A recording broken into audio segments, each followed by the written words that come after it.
जो non zero हो। सभी लोग सहमत है इस बात पे? Yes sir. तो फिर मेरे ख्याल से उन्हें यह भी समझ में आ गया होगा कि जो भी नॉन जीरो है, अगर वो अल्फा आई नॉन जीरो है तो वो अल्फा आई फील्ड का ही एलिमेंट है। और फील्ड की प्रॉपर्टी से हम जानते हैं कि जो नॉन जीरो है उसका इनवर्स मतलब मल्टीप्लिकेटिव इनवर्स एग्जिस्ट करता है, बल्कि उसी का एग्जिस्ट करता है जो नॉन जीरो। तो अब अगर मैं इस अल्फा आई इनवर्स से पूरी इक्वेशन को मल्टीप्लाई कर दूं तो बच्चों जो मिलेगा वो प्रूफ माना जाएगा या नहीं, सोचिए तो।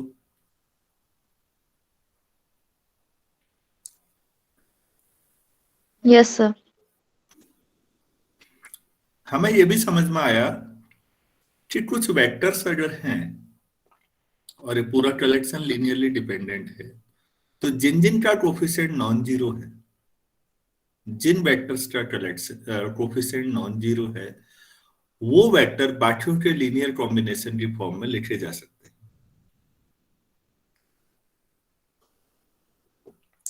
जिन वेक्टर्स का कोफिशिएंट जीरो है उनको नहीं लिख सकते। ये मतलब हुआ। सभी लोगों को बात समझ में आ पाई है या नहीं आई है? किसी को नहीं आया है आप बेहिचक बोलिएगा, हम बात करेंगे। लीनियर इंडिपेंडेंस और लीनियर डिपेंडेंस का कंसेप्ट क्लियर होना चाहिए। बीच बीच में हम वहां ना पूछ जाए कि अच्छा डेफिनेशन क्या थी। डेफिनेशन क्लियर होनी चाहिए। अगर लीनियरली डिपेंडेंट कलेक्शन है तो आप इस तरह से एक इक्वेशन के लीनियर कॉम्बिनेशन जीरो ला सकते हैं। और अगर एक लीनियरली डिपेंडेंट कलेक्शन है तो कम से कम एक कोफिशिएंट तो ऐसा होगा जो नॉन जीरो होगा। कोफिशिएंट मतलब स्केलर, मतलब फील्ड का एलिमेंट। और जो नॉन जीरो होगा उसका इनवर्स एग्जिस्ट करता है, उससे आप पूरी इक्वेशन को अगर मल्टीप्लाई करते हैं तो अल्फा आई इनवर्स से कर रहे हैं तो वी आई जो होगा वो बाकियों के लीनियर कॉम्बिनेशन के फॉर्मेट में आ जाएगा। तो इससे ये समझ में आ रहा है कि अच्छा जिन जिन का कोफिशिएंट नॉन जीरो है उनके वो बाकियों के लीनियर कॉम्बिनेशन के फॉर्मेट में आ सकते हैं। और जिन वेक्टर्स का कोफिशिएंट जीरो आएगा वो बाकियों के लीनियर कॉम्बिनेशन के फॉर्मेट में लिखना संभव नहीं होगा। यहां तक समझा पाया मैं? Yes sir. यस। चलिए ठीक है।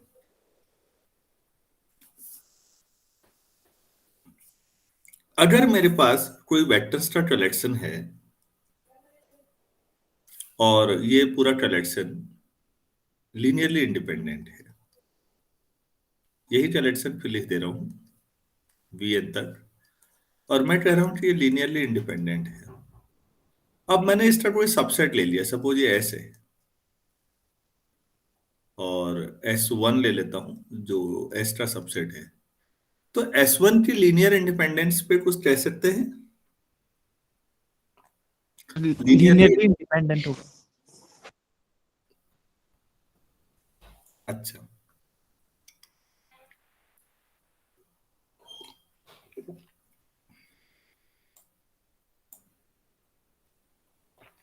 कोई कलेक्शन अगर आपके पास लीनियरली इंडिपेंडेंट वेक्टर्स का है, आप लोग 3D पढ़ते हैं और इस तरह से लेते हैं ये इंडिपेंडेंट है, तो इसका कोई भी सबसेट ले लीजिए, आईजे ले लीजिए या खाली आई ले लीजिए,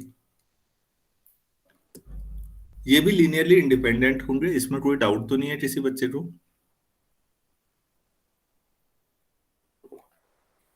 अब इसे प्रूफ कैसे करेंगे?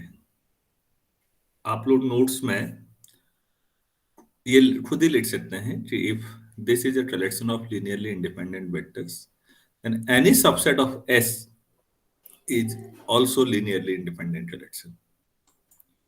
सबसेट कैसे कर सकते हैं? जैसे मान लेते हैं यहां पर मैंने जो S1 है वो मैंने V1 से लेके V ये ऊपर N तक ले रखा है मैंने, तो ये मान लो R तक ले लिया मैंने, जहां R जो है N से छोटा ही है मान लो, तो सबसेट हो गया।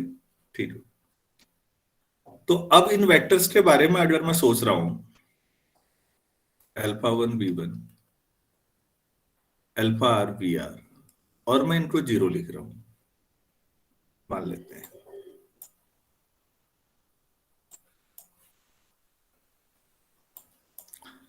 तो मैं इसे थोड़ा और बड़ा कर सकता हूं, पूरा एस्टे वेक्टर से कलेक्शन लिख सकता हूं। अल्फा आर वी आर तो ठीक है, बाकी जीरो लगा दो, zero V R plus one plus zero V N तक।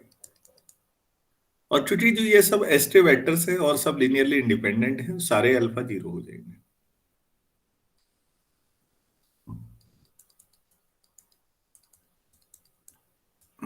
और जब सारे जीरो हो जाएंगे तो सबसेट जो हुआ लीनियरली इंडिपेंडेंट हुआ। तरीका ये रहेगा,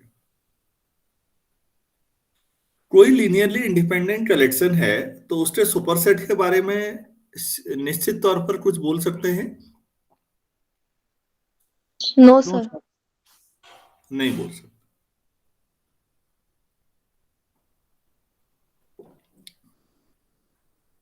चलिए ठीक। अगर ये लीनियरली डिपेंडेंट कलेक्शन हो, अब उल्टा दूसरा सोचते हैं,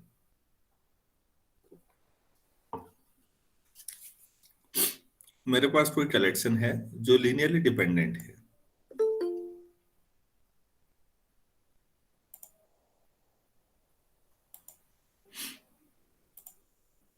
तो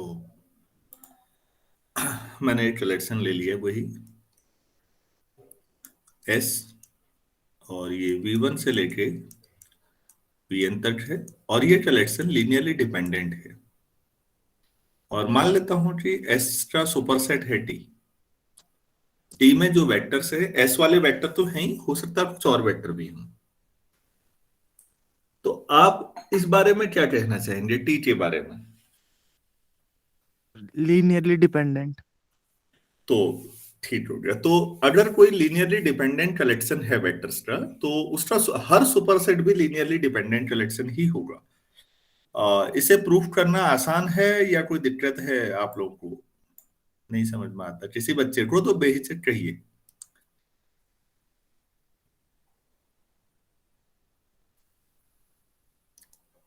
अल्फा वन वी वन से लेकर अल्फा एन वी एन तक अगर जीरो है और इनमें से at least one alpha non zero है, तो फिर उसके बाद अगर आप और जोड़े इसमें alpha N plus one V N plus one, पता लगा टी में ज्यादा वेक्टर है, तो अभी भी वो कोफिशिएंट नॉन जीरो ही होगा जो पहले जीरो हो रहा नॉन जीरो था। तो ये बहुत ट्रिवियल चीजें हैं, लेकिन जल्दी जल्दी बोलते समय ध्यान में रखनी है। कोई भी कलेक्शन है वेक्टर्स का जो लीनियरली डिपेंडेंट कलेक्शन है, तो उसका हर सुपरसेट भी लीनियरली डिपेंडेंट होगा। ठीक, इसका कोई सबसेट अगर ले, एस का कोई सबसेट ले, तो वो लीनियरली डिपेंडेंट होगा या इंडिपेंडेंट होगा? निश्चित तौर पर कुछ कह सकते हैं हम लोग? No sir. No sir. नहीं कह सकते। ठीक हो गया।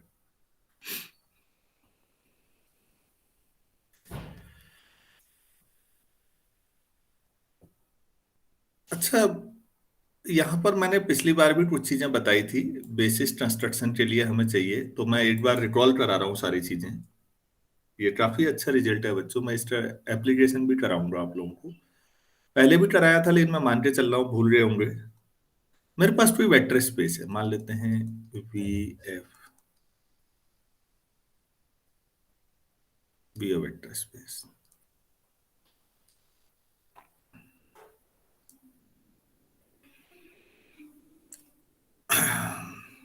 और एक इसका लीनियरली इंडिपेंडेंट सबसेट ले लेते हैं, लेट एस V1 से लेके Vn तक be a linearly independent subset of V, linearly independent subset of V।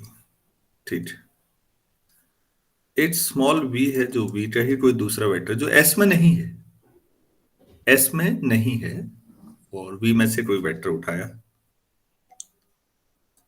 और ये जो V है ना, ये LS का हिस्सा नहीं आ रहा है। लीनियर स्पैन मैंने समझाया था, फिर भी किसी को डाउट होगा तो आप पूछिए कि क्या होता है लीनियर स्पैन, तब मैं बता दूंगा, वरना मैं मानूंगा कि आपको आता है और मैं आगे बढ़ जाऊंगा। तो V लीनियर स्पैन में नहीं है,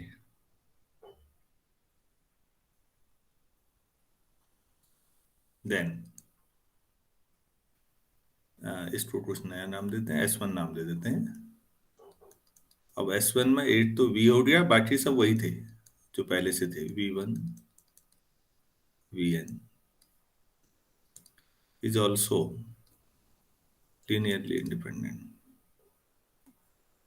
ये कैसे प्रूफ होगा, ये मालूम है या नहीं है, पहले ये बताइएगा।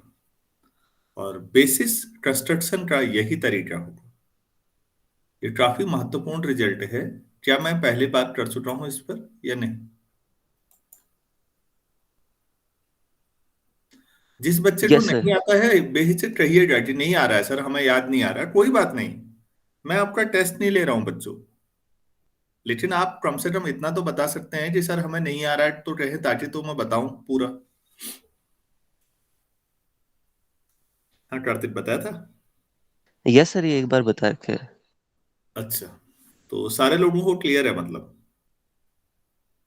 अब तो जनता इस मूड में है कि ना हाँ कहने के मूड में है ना कहने के मूड में है, मतलब क्या कहा जा सकता है। भाई तुमसे वोट थोड़ी मांग रहे हैं जो मतदान की तरह चुपचाप बता ही नहीं रहे हो। सर शायद इसका क्वेश्चन का प्रूफ नहीं करवाया था शायद। अच्छा ठीक है, प्रूफ नहीं हुआ था, एप्लीकेशन कुछ समझाया। ठीक, मैं एक्चुअली प्रूफ में आज प्रूफ करा देता हूँ, ठीक है। मैं पहले एक फिर भी रिकॉल कराता हूँ क्योंकि मुझे पूरा भरोसा है अपने छात्र छात्राओं पे कि कईयों को नहीं आता होगा। लेकिन वो कहना भी, इंसान का ईगो भी तो इतना होता है कि वो एक्सेप्ट भी नहीं करता ना कि नहीं आता। ये तो गजब बात होती है। बहुत कम लोग इन चीजों से मुक्त होते हैं जो साफ कह देते हैं सर नहीं आ रहा है तो नहीं आ रहा है, क्या दिक्कत है। चलो ठीक है बच्चों, एक छोटा सा देखिए मेरे पास मैं वेक्टर स्पेस R2 मान लेता हूँ, R2 या R3 मान लेता हूँ। R3 में मैंने एक से ले लिया जिसमें 1 0 0 और 0 1 0 लिया है। जाहिर सी बात है लीनियरली इंडिपेंडेंट कलेक्शन है, और अगर ईमानदारी से कहूं तो ये I और J फॉर्मेट में लिखे जा सकते हैं। I का मतलब 3D में सब लोग जानते हैं 1 0 0। अब आप ये बताइए किसी भी तरह से अगर मैं lambda times I plus mu times J करूं तो क्या मैं तीसरा वेक्टर जिसको हम के कहते हैं, बेसिकली वो 0 0 1 होता है, क्या मैं उसे प्राप्त कर सकता हूं इनके लीनियर कॉम्बिनेशन से? No sir. नहीं कर सकता ना बच्चों। ये जो है ना ये कलेक्शन सच दैट, अरे ऐसे लिख लो, lambda mu belongs to field, ये एलएस हुआ। और किसी भी हालत में जिसको आप के कह रहे हैं, के मतलब 0 0 1, वो कुछ भी कर लो वो एलएस में नहीं हो सकता, मतलब वो आएगा ही नहीं इनके कॉम्बिनेशन से। तो फिर आप कह देंगे कि इसका मतलब है अगर आई और जे के साथ मैं के को भी रख लूं तो भी अभी भी ये कलेक्शन लीनियरली इंडिपेंडेंट ही होगा। मतलब मेरे पास लीनियरली इंडिपेंडेंट वेक्टर्स का एक छोटा सा सेट है, ध्यान से समझिएगा। मैं उस सेट की कार्डिनलिटी को बढ़ाना चाह रहा हूं, उसे बड़ा सेट बनाना चाह रहा हूं, और साथ में यह ध्यान में रखना है कि लीनियरली इंडिपेंडेंट बना रहे। लीनियर इंडिपेंडेंस की अपनी प्रॉपर्टी को खोना नहीं है, वो तो बनाए रखनी है, और लेकिन सेट का साइज बढ़ाना है। तो कैसे बढ़ा सकते हैं? तो बढ़ाने का ये तरीका है बच्चों कि आप वेक्टर स्पेस में से कोई एक वेक्टर उठाएं जो एलएस का हिस्सा ना बन पाया हो, बस, तो ये बन गया। यहीं से बेसिस की शुरुआत हुई होगी कि लोगों ने सोचा होगा अच्छा ऐसा कब तक बढ़ा सकते हैं, इस एस को बढ़ाते जाए मतलब कहां तक। तो इसकी एक अपर लिमिट होगी, ये लीनियर इंडिपेंडेंस की एक अपर लिमिट होगी, वहां पे जाके रुकना पड़ेगा, उससे आगे फिर आप नहीं जोड़ सकते इसमें कुछ और। कार्डिनलिटी के मामले में उस समय भी एस बहुत छोटा होगा। जैसे R3 R में आप जानते हैं कि 3 डायमेंशनल स्पेस अगर पूरा लेंगे तो उसमें जो नंबर ऑफ पॉइंट्स हैं वो अनकाउंटेबल है, लेकिन जो उसका बेसिस है उसमें 3 ही वेक्टर आ जाते हैं आईजे के। लेकिन मैंने दोनों चीजें समझाने की कोशिश की। लीनियरली इंडिपेंडेंट सेट है तो उसका साइज कैसे बढ़ाते हैं, पहली बात। और जब बेसिस के बारे में जो लोग जानते हैं वो समझ रहे होंगे कि क्या इस पर कोई अपर बाउंड है, कोई जहां रुकेगा ये साइज बढ़ाना, और क्या अपर बाउंड हमेशा है। तो मैं कहना चाहूंगा कि जिस वेक्टर स्पेस का डायमेंशन फाइनाइट होगा तो वहां पर आप ये साइज बढ़ाना एक दौर के बाद रुक जाएगा। लेकिन अगर वेक्टर स्पेस इनफाइनाइट डायमेंशनल हो तो फिर साइज बढ़ाते रहो, कोई पता नहीं है। और इनफाइनाइट पे काम कम है, लेकिन जो बच्चे एमएससी के हैं वो समझ पा रहे होंगे, या जिन्होंने फंक्शनल थोड़ा बहुत पढ़ी है वो समझ पा रहे होंगे, ऐसा भी संभव है। तो मैं पूरे प्रोसेस समझा पा रहा हूं थोड़ा सा कि भाई आप इंडिपेंडेंट कलेक्शन को इंडिपेंडेंस मेंटेन रखते हुए साइज बढ़ा सकते हैं, सीधी बात ये। इसका दूसरा पक्ष भी समझ लेते हैं। पहाड़ पे चढ़ ही रहे, दोनों साइड से चढ़ जाओ भाई। अगर मेरे पास लीनियरली इंडिपेंडेंट कलेक्शन है, अब मुझसे पूछा कि इसका साइज भी बढ़ना चाहिए और ये लीनियरली डिपेंडेंट हो जाए, कुछ ऐसा कर दो, तो क्या करना चाहिए मुझे? सर एस के लीनियर कॉम्बिनेशन से एक वेक्टर ले लेंगे और उसको एस में ऐड कर देंगे। बिल्कुल बेटा। बच्चों बाकी लोगों को भी समझ में आ गया होगा, मैं पूरी बात मेरे ख्याल से मैं पूरी क्लियर कर चुका हूँ कि साइज कैसे बढ़ाते हैं लीनियर इंडिपेंडेंस मेंटेन रखते हुए, और अगर लीनियर इंडिपेंडेंस मेंटेन नहीं रखना है तो भी साइज कैसे बढ़ाना है मैं ये भी समझा सकता हूँ। कुछ नहीं करना है, जैसे ऊपर आई और जे था उसमें आई प्लस जे या 2i+3j ऐसा कुछ रख दो, वो डिपेंडेंट हो जाएगा। मतलब आपको एलएस में से एक वेक्टर उठा के रख देना है एस में, अब जो साइज तो बढ़ गया लेकिन ये डिपेंडेंट हो जाएगा। ये बात जो मैं एग्जाम्पल के थ्रू समझा रहा हूं, अदिति ने कहा कि मैंने प्रूफ नहीं किया पिछली बार, ठीक हो गया, आज हम इसे प्रूफ कर देते हैं, इसमें कोई दिक्कत नहीं। तो प्रूफ करने के लिए देखिए, इसको लीनियरली इंडिपेंडेंट करना है तो मुझे कुछ स्केलर लेने पड़ेंगे और इनका लीनियर कॉम्बिनेशन 0 लाना लिखना है पहले। तो सपोज α1 से लेके αn तक ये सब फील्ड के एलिमेंट है, सच दैट αn+1 लेने पड़ेंगे यार। चलो 8 को अल्फा ही लिख देते हैं, झंझट ही खत्म, बस 8 जैसे हो जाएंगे। αv plus α1v1 αn(vn) equal to 0, और सारे अल्फा जो है फील्ड के एलिमेंट है। अब क्लेम ये है हमारा, जो असली काम हमें करना है, मतलब जो हमारा दावा है, कहां से लग गया भाई, हाँ, क्लेम ये है कि अल्फा 0 आएगा, अल्फा से लेके अल्फा आई ये सब 0 होंगे, ये प्रूफ करना है।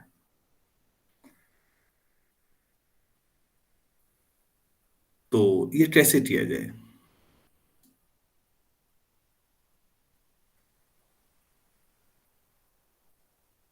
कोई तरीका आप ही लोग बताएंगे? आसान तरीका है।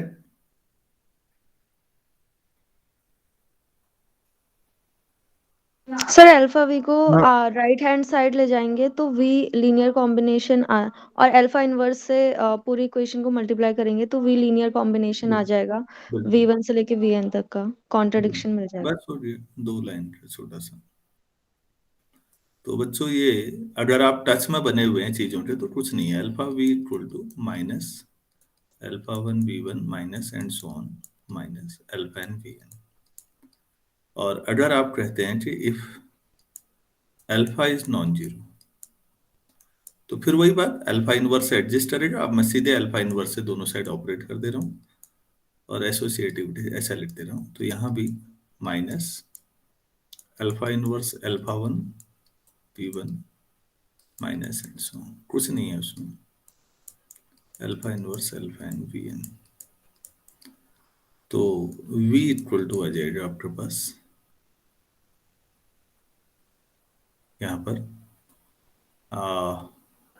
बस हो गया minus alpha inverse α1 v1 plus and so on plus minus alpha inverse αn(vn). और जो ही आप ऐसा करते हो तो आपने मान लिया कि v बिलोंग्स टू ls, क्योंकि v1 से लेकर vn तक के जो वेक्टर थे वो s का हिस्सा है। ऊपर देखिएगा, आपने लिखा भी होगा हो सकता है, वो सब एक्स्ट्रा हिस्सा है। और ये कंट्राडिक्शन है स्टेटमेंट के साथ, क्योंकि आप कह रहे हैं कि we does not belong to LS, तो ये कंट्राडिक्शन है, तो फिर हमारा एज्यूमशन गलत था। अरे कहाँ कंट्राडिक्शन, और अगर ये कंट्राडिक्शन है तो फिर अल्फा 0 ही होना चाहिए। So alpha equal to 0 is the only choice. और कर भी कह सकते हैं,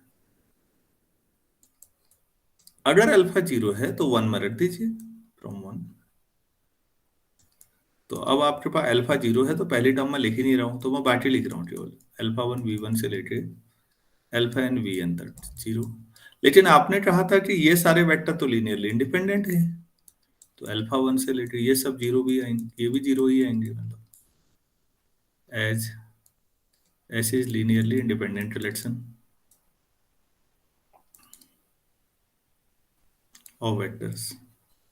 तो बच्चों अब देखिए, सारे अल्फा 1 से लेके अल्फा एन तक भी 0 है और अल्फा भी 0 है, तो फिर ये सारे कोफिशिएंट इक्वेशन 1 में जो वेक्टर्स हैं उनमें हर एक का कोफिशिएंट 0 आ गया। तो जो मैंने बड़ा सेट लिया था, S1 नाम दिया था, वो भी लीनियरली इंडिपेंडेंट हो जाएगा। सो S1 मतलब V, और बाकी फिर मैंने ऐसे नाम दे दिए V1 से Vn तक, is also linearly independent collection of vectors. सभी लोग सहमत होंगे कि पूरा क्लियर हो गया है, कोई दिक्कत नहीं है। तो मैं इसका एप्लीकेशन करवाना चाहूंगा बच्चों, क्योंकि ये रिजल्ट मेरी नजर में काफी अच्छा रिजल्ट है। बेसिस आपका कंस्ट्रक्शन करना पड़ेगा आपको। अभी बेसिस मैंने पढ़ाया नहीं है, तो अभी रुक जाता हूँ। हाँ, आप लोग करते बेसिस नहीं पढ़ाया, तो अभी इतनी जल्दी कैसे करूं, लेकिन जिनने उन्हें पढ़ा है वो ट्राई करेंगे।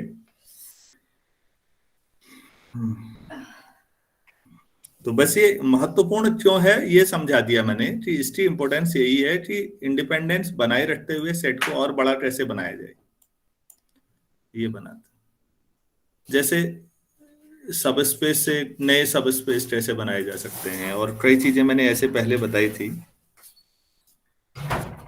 लीनियर कॉम्बिनेशन भी हो चुका है, और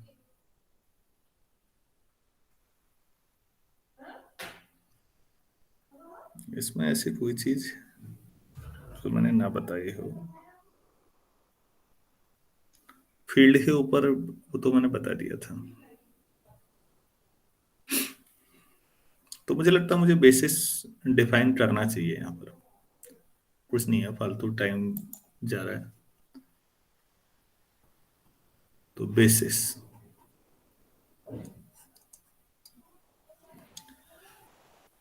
अगर कभी कोई ऐसा हो जाए कि लेट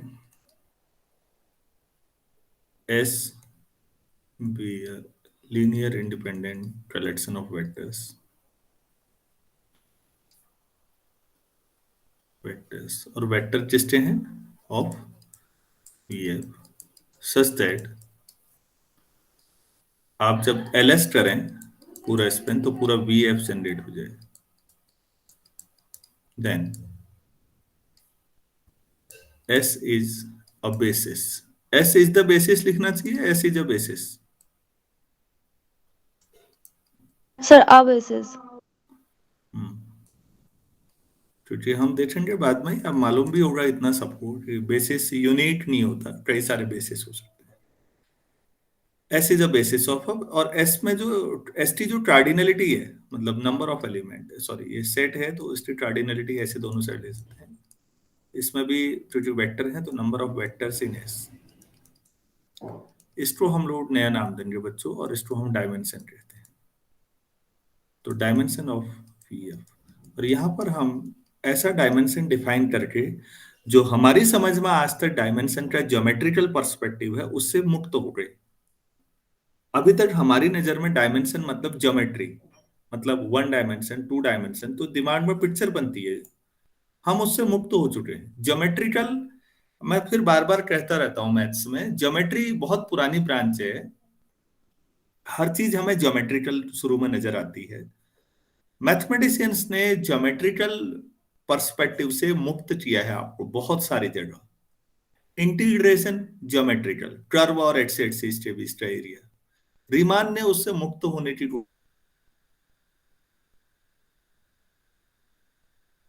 किया। अगर आप पढ़ेंगे तो आप देखेंगे कि हाँ, इस ज्योमेट्रिकल पर्सपेक्टिव से आप आगे आ चुके हैं। इसका यह मतलब नहीं है कि ज्योमेट्रिकल पर्सपेक्टिव गलत था, लेकिन वो एलिमेंट्री था। 1 डायमेंशन, 2 डायमेंशन और 3 डायमेंशन दिमाग में रखना कोई अपराध थोड़ी है। लेकिन जब आप n डायमेंशन कहोगे तो ये विजुअलाइजेशन नहीं होता, फिर 3 के बाद 4, 5 कुछ भी बोलते रहो। लेकिन मैथमेटिकली आप n डायमेंशन पे काम करते हैं। n कोई भी नेचुरल नंबर हो सकता है, वो तो करोड़ों अरबों खरबों या उससे भी बड़ा हो सकता है। लेकिन हाँ, हमारी शुरुआत ज्योमेट्रिकल से होती है ताकि चीजें समझ में आए, लेकिन मैथ्स आपको उससे आगे ले जाती है, मुक्त करती है इन ज्योमेट्रिकल नजरिए से। इसी तरह से जब इंटीग्रेशन थ्योरी पढ़ते हैं तो वहां भी ज्योमेट्रिकल, 12वीं क्लास के बच्चे को हम ज्योमेट्रिकल सेंस में इंटीग्रेशन पढ़ा रहे होते हैं कि अच्छा ये वाला एरिया जो विजुअलाइज होता है, बाद में तो विजुअलाइज भी नहीं होता, पता नहीं कैसे कैसे फंक्शन लिए होते हैं मेजर थ्योरी वालों ने। इंटीग्रेशन थ्योरी का ही डेवलपमेंट मेजर थ्योरी है या नहीं है, आप सोचिएगा। मेजर इंटीग्रेशन का ही जनरलाइजेशन है, और जब मेजर आप पढ़ते हैं तो आपको विजुअलाइज होना बड़ा मुश्किल होता है। तो मैं बार बार अपने सभी स्टूडेंट से कहना चाहूंगा कि विजुअलाइजेशन के पीछे मत पड़िएगा, वो एलिमेंट्री नजरिया है। विजुअलाइजेशन एक दौर के बाद फेल हो जाता है, ज्योमेट्री की लिमिटेशन है। तो बेसिस में यहां पर जब डायमेंशन की बात आती है तो 1 डायमेंशन, 2 डायमेंशन और 3 डायमेंशन तक तो आपका ज्योमेट्रिकल डायमेंशन और इस वेक्टर स्पेस का डायमेंशन एक साथ आपके दिमाग में दोनों कॉन्साइड कर जाएंगे, दोनों लगेगा एक दूसरे के साथ आइसोमॉर्फिक। 3 के बाद ज्योमेट्रिकल पर्सपेक्टिव तो गायब हो जाएगा, लेकिन एनालिटिकल जो है ये अलजेब्रा में लॉजिकल बना रहेगा आगे को।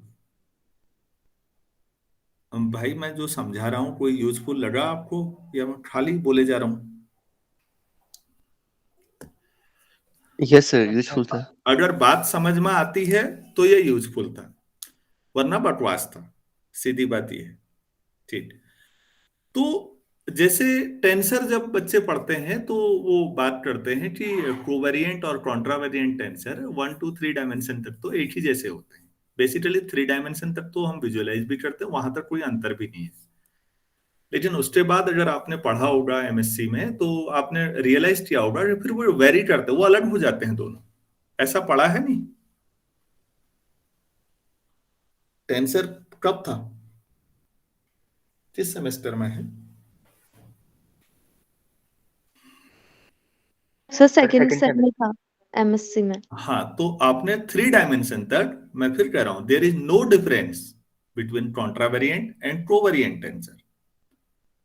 लेकिन 3 डायमेंशन के बाद तो कहानी बिल्कुल बदल गई होगी। ऐसा है या नहीं है? मैं हाँ ना तो बता दो भाई। अच्छा, आप हाना भी नहीं कहना चाह रहे हो? सर याद नहीं है। चल ठीक है, कोई बात नहीं, मैं वैसा प्रेशर नहीं डाल रहा हूँ बच्चों। अदिति, ये पता चला टेंसर क्या होता है? What is tensor? Yes sir. क्या?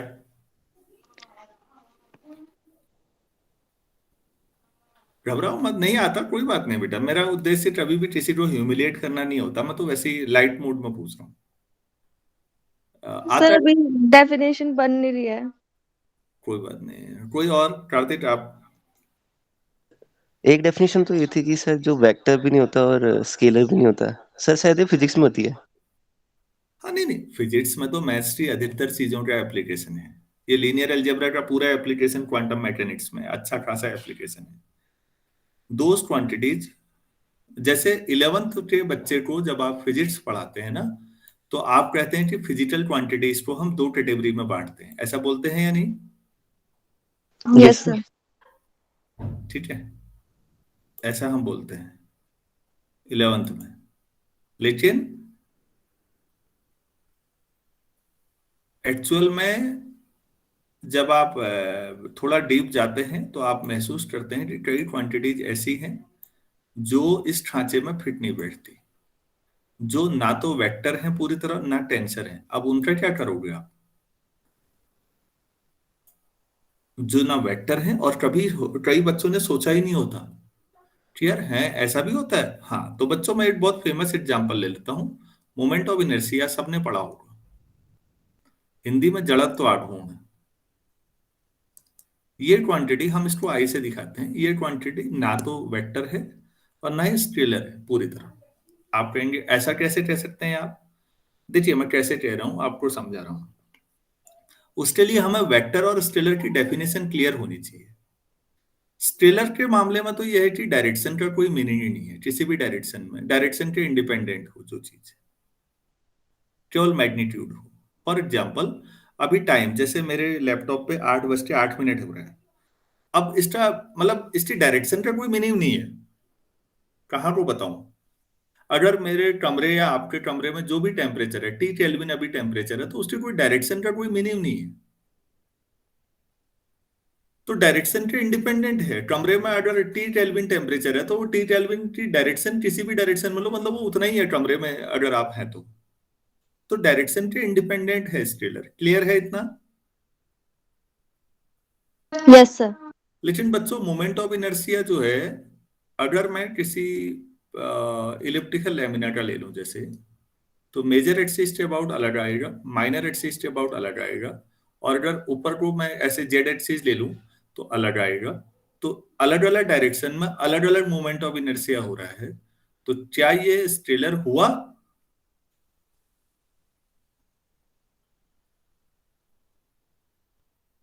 अरे फिर वही स्केलर किसको कहते हैं? जो डायरेक्शन के इंडिपेंडेंट हो, जैसे वॉल्यूम, टाइम, मास, टेम्परेचर।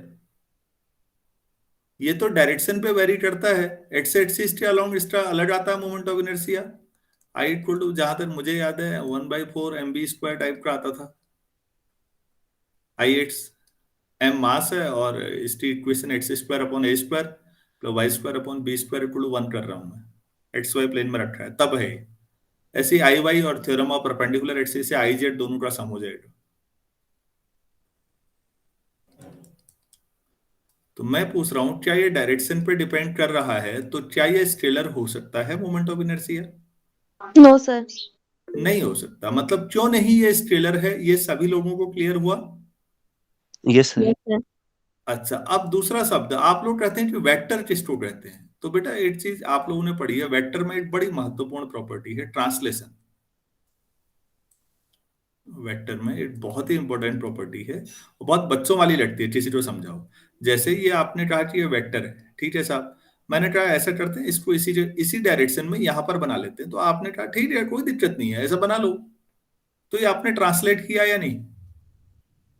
यहां से यहां ले आए। Yes sir. वेक्टर को हम कर देते हैं ऐसा। अगर वही मैग्नीट्यूड और वही डायरेक्शन मेंटेन की जाए, जैसे मेरे पास यहाँ पर वेक्टर बी है, तो ठीक है, अब आपने कहा सर ऐसा करते हैं, इसके ए के हेड से बी को ऐसे बना लेते हैं एडिशन में। आप सभी लोग ऐसा करते होंगे। तो वेक्टर में ट्रांसलेशन कर सकते हैं, कोई फर्क नहीं पड़ता।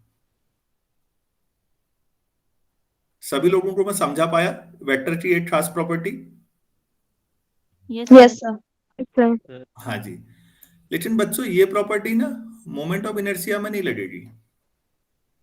अगर मैं कोई रॉड ले लूं, ये रॉड है पतली सी, मतलब ये मेरे तो एक तरफ मोटी पतली बन रही, यूनिफॉर्म रॉड है सपोज, और एल लेंथ की है, और ये एक्सिस है मान लो, एक ए एक्सिस है मान लेते हैं, या सेंटर ऑफ मास से जा रही जी है, जी मान लो चलो। तो आई जी के अबाउट जो मोमेंट ऑफ इनर्शिया होता है वो 1/3 मास इंटू लेंथ स्क्वायर होता है, लेंथ बाई 2 होता है, ये होता है। अब अगर मैंने कहा नहीं मुझे तो इस एक्सिस के अबाउट से, ये ए के अबाउट, तो आई ए जो होगा वो I G theorem of parallel axis plus mass into दोनों के बीच की दूरी, दोनों एक्सिस के बीच की दूरी अगर एच मान लूं मैं, तो mh² और जुड़ जाएगा। अगर ये वेक्टर होता तो जितना आई जी के अबाउट है उसी के पैरेलल शिफ्ट कर देते, तो आई ए के अबाउट भी उतना ही होता ना फिर। यस भाई ट्रांसलेशन हो जाता ना? Yes sir. Yes sir. तो ट्रांसलेशन हो जाता, फिर तो थ्योरम ऑफ पैरेलल एक्सिस जैसी कोई चीज ही नहीं होती। आपने सीधे ये वेक्टर को ट्रांसलेट कर दिया यहां पर। क्या मैं समझा पाया कि ये मोमेंट ऑफ इनर्शिया वेक्टर क्यों नहीं है? Yes sir. और पहले मैंने ये समझाया कि ये स्केलर क्यों नहीं है। मतलब ये वेक्टर भी नहीं है क्योंकि इसमें ट्रांसलेशन नहीं हो पा रहा है, तो ये वेक्टर नहीं है। और ये डायरेक्शन पे डिपेंडेंट है, अलग अलग डायरेक्शन में अलग अलग आते रहता है मोमेंट ऑफ इनर्शिया। तो ये स्केलर भी नहीं है, स्केलर डायरेक्शन के इंडिपेंडेंट होना चाहिए था। तो मतलब हमें समझ में आया कि कुछ फिजिकल क्वांटिटीज ऐसी होती हैं जो पूरी तरह ना तो वेक्टर के ढांचे में फिट बैठती है ना स्केलर के ढांचे में फिट बैठती हैं। आप उन्हें टेंसर कहते हैं। तो मतलब उनको अलग तरीके से पढ़ा जाना चाहिए, उनकी स्टडी इतनी लाइटली नहीं लेनी चाहिए, वो भी एक इंपॉर्टेंट ब्रांच है। और यहां से फिर इवन आपका डायनामिक्स ऑफ रिजिड बॉडीज में भी अगर आपने हैमिल्टोनियन लैग्रेंजियन के बाद देखा होगा रोटेशनल, तो वहां 3/3 के आपने डिटर्मिनेंट बनाए होंगे मैट्रिक उसमें मोमेंट ऑफ इनर्शिया में। I X X X Y X Z ऐसे बनाए नहीं बनाए, पता नहीं पढ़ा नहीं पढ़ा यहां तक। सर याद नहीं है। नहीं नहीं ये चलो कोई बात नहीं। आप देखिएगा डायनामिक्स ऑफ रिजिड बॉडीज में आपने मोमेंट ऑफ इनर्शिया की किताबों में देखिएगा, आपको रियलाइज होगा अच्छा ये तो अच्छा खासा टेंसर है। तो टेंसर इन तरह की चीजों को पढ़ने के लिए है एक एप्लीकेशन, और दूसरा हायर डायमेंशनल स्टडीज के लिए भी है। क्योंकि 3D के बाद रिमानियन ज्योमेट्री ही जब हम बात करते हैं तो वो आपको एन डायमेंशनल स्पेस में ज्योमेट्री कैसी होगी, विजुअलाइज तो नहीं होगी, लॉजिकली कैसे होगी, ये भी टेंसर ही तो पढ़ाता है। तो वो ब्रांच पढ़नी जरूरी इसलिए है।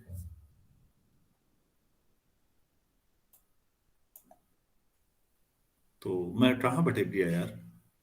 हाँ, डायमेंशन। तो मैंने ये समझाने की कोशिश की कि डायमेंशन का ज्योमेट्रिकल मीनिंग जब आप समझते हैं तो उसका जनरलाइजेशन बेसिस आपको बता रहा होता है। क्योंकि ये वाइवा का एक बढ़िया सवाल है कि जो बेसिस में वेक्टर स्पेस में आप डायमेंशन बताते हैं और जो ज्योमेट्रिकली 1 डायमेंशन 2 डायमेंशन 3 डायमेंशन बोलते हैं, दोनों एक ही है। तो आप कहेंगे हाँ 3 डायमेंशन तक तो आइसोमॉर्फिक है, आइसोमॉर्फिक है। एक ही है का मतलब मैथ्स में आइसोमॉर्फिक एक ही कुछ नहीं होता, एक जैसे ही होते हैं बस। कोई भी दो चीज है उनमें कितना ही बारीक अंतर हो, अंतर जरूर होगा। 100% आइडेंटिकल कुछ नहीं होता। जैसे लैंग्वेज पढ़ाने वाला टीचर पढ़ाता है, कभी भी किसी भी शब्द का एग्जैक्ट मीनिंग दूसरा शब्द कभी नहीं हो सकता। लेकिन हम तो पढ़ाते हैं बच्चों को। हिंदी के टीचर जब होते हैं तो वो कठिन शब्दों के अर्थ पढ़ाते हैं, लिखाते हैं। इंग्लिश लिटरेचर का टीचर होता है तो वो भी कठिन शब्द जो इंग्लिश लैंग्वेज के हैं उनको उनका मीनिंग समझाते हैं। तो क्या वर्ड और मीनिंग एक ही है या वो भी काफी हद तक सिमिलर हैं? तो मैं फिर कहना चाहूंगा, कोई भी लैंग्वेज हो, कोई भी लिटरेचर हो, कोई भी दो शब्द 100% आइडेंटिकल नहीं हो सकते। काफी हद तक सिमिलर होंगे तो फिर उनको हम मान लेते हैं कि इसका अर्थ ये मान लो, फिर भी वो अलग है। ऐसे ही डायमेंशन भी अलग है।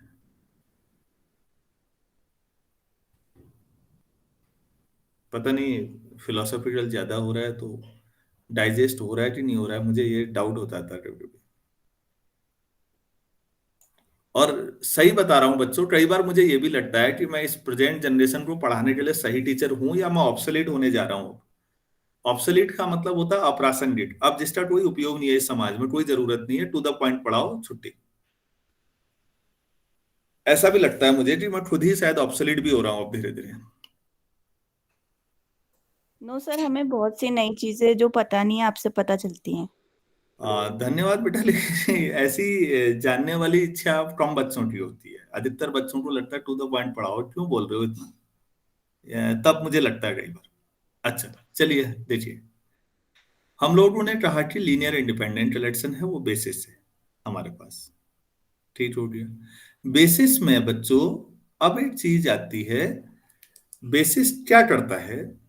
बेसिस का एक बहुत महत्वपूर्ण फीचर है, ये थ्योरम है कि अगर मेरे पास कोई बेसिस है तो और कोई वेक्टर v में है, तो ये v can be uniquely expressed है। ये थ्योरम सारी किताबों में मिल जाएगी, इसलिए मैं थ्योरम नहीं करा रहा हूं, समय कम है, नेक्स्ट क्लास भी लेनी है। Can be uniquely expressed as a combination of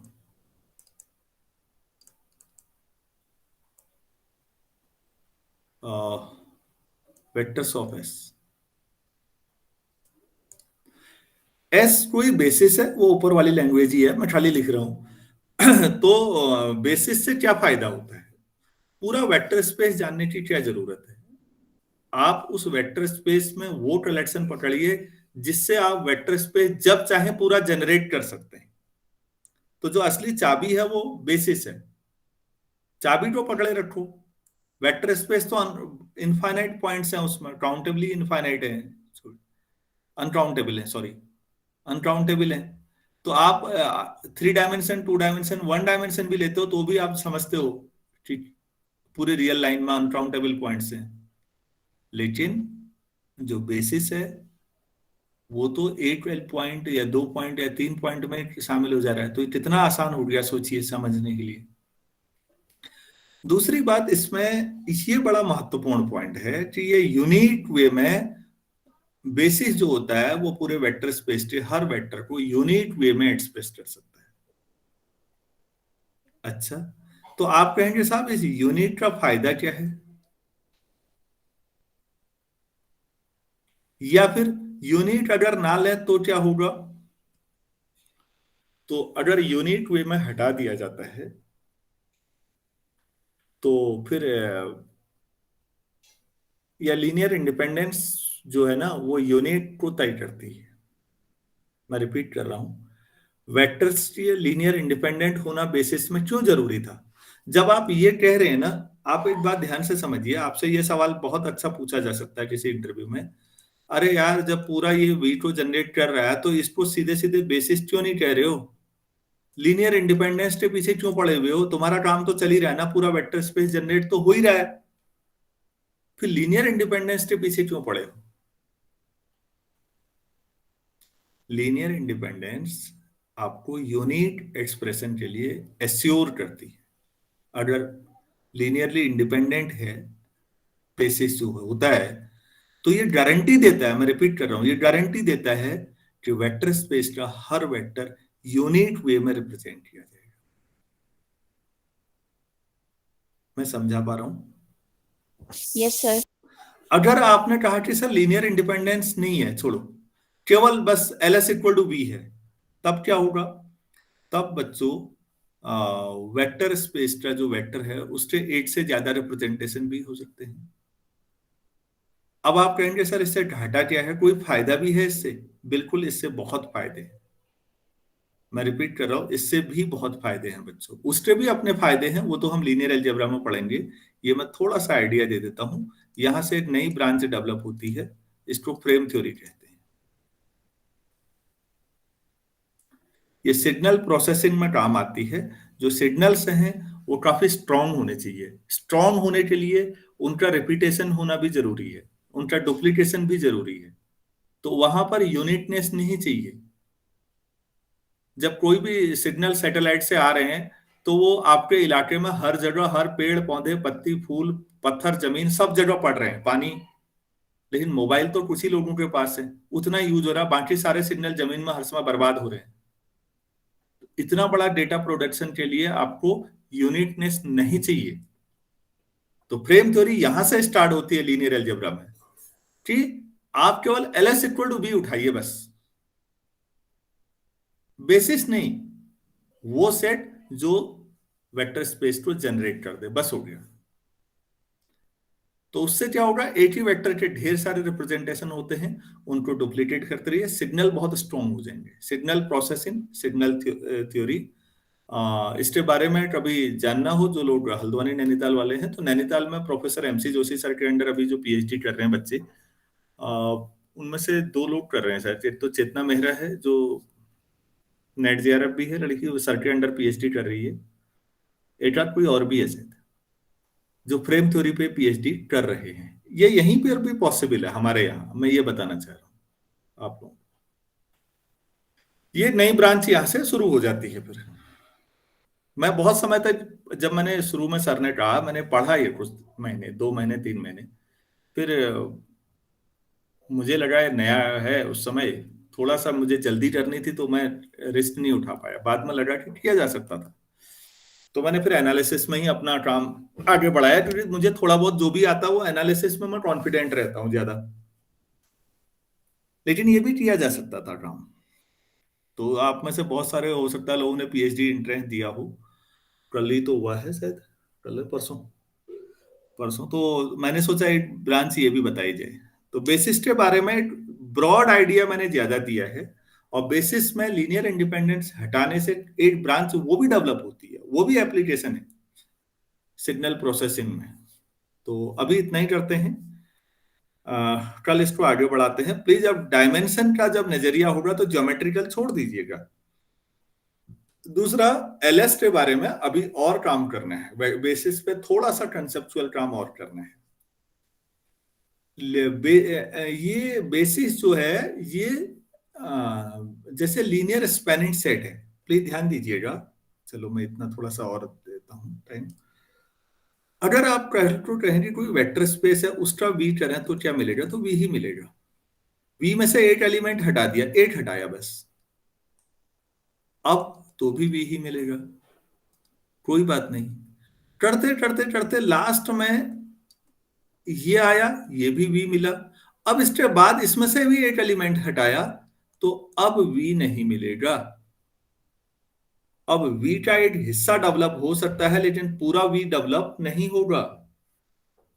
बच्चों ध्यान दीजिएगा, अगर पूरा वेक्टर स्पेस ये है, तो आप एक ऐसा सेट ढूंढ रहे हैं जिसके एलएस से पूरा वी बन जाए। कई बार ऐसा होता है कि इतना वी बना, ये एलएस है। अब आपने कहा अरे यार ये तो बन तो गया, लेकिन थोड़ा, अरे मतलब आप कहेंगे सर कौन सा छोड़ा है आपने, मैं ऐसे बना देता हूँ इसको, ये वाला सेटेड, ये बना दिया मैंने, ये बन गया मतलब पूरा। लेकिन ये लास्ट वाला छूट गया, ये वाला, ये समझ रहे हैं आप लोग जहां टिक कर रहा हूं मैं? Yes sir. मतलब अगर आप छोटा सेट लेंगे तो एक दौर के बाद ऐसा होगा कि वो पूरा वी जनरेट नहीं कर पाएगा। इसका ये मतलब नहीं है वो वी का कुछ भी जनरेट नहीं कर पाएगा, ऐसा नहीं है। वी का एक हिस्सा जनरेट कर पाएगा, आधा हिस्सा, 3/4, 80%, 85%, 90%, 25%, वो तो ऐस कितना। तो आप क्या करते हैं बच्चों, सबसे छोटा स्पैनिंग सेट जो पूरा वी को जनरेट करे। बेसिस की एक प्रॉपर्टी तो ये होती है, सबसे छोटा स्पैनिंग सेट ये वाला था, फिर इससे नीचे वी जनरेट नहीं हो रहा। अब दूसरा, सबसे बड़ा लीनियरली इंडिपेंडेंट सबसेट, सबसे बड़ा लीनियरली इंडिपेंडेंट सबसेट वो ऐसी होगा। एस में अगर एक भी एलिमेंट जोड़ा तो वो लीनियरली डिपेंडेंट हो जाएगा, उसमें 2 एलिमेंट जोड़े तो लीनियरली इंडिपेंडेंट होता जाएगा, और लास्ट में ये पूरा वी बन जाएगा। लेकिन एस में से एक भी एलिमेंट हटा दिया तो वो लीनियरली इंडिपेंडेंट ये भी है। लीनियरली इंडिपेंडेंट फिर उसका सबसेट तो होते ही है, आपने अभी थोड़ी देर पहले पढ़े, ये सब लीनियरली इंडिपेंडेंट होते जाएंगे। हटाते हटाते लास्ट में 5 भी लीनियरली इंडिपेंडेंट मान लो, तो छोड़ो। आप गौर करिए, लीनियर इंडिपेंडेंस के मामले में जो सबसे बड़ा हो और लीनियर स्पैन के मामले में जो सबसे छोटा हो, और ये बैलेंस हो जाए, वो एक ही होना चाहिए। That is basis. समझा पाया? Yes sir. Yes sir. हाँ, लीनियर इंडिपेंडेंस के मामले में सबसे बड़ा सबसेट, लीनियर स्पैन के मामले में सबसे छोटा सबसेट। तो जो ये दोनों गुणों को रखता हो, दोनों प्रॉपर्टीज को होल्ड करता हो, जो सेट ऐसा मिले, दैट इज बेसिस एक्चुअली। और इसमें भी कमाल है, वो यूनिट नहीं होता। तो मेरे ख्याल से अभी इतना करते हैं, 8:35 पे जुड़ेंगे अब नेक्स्ट क्लास के लिए। Thank you.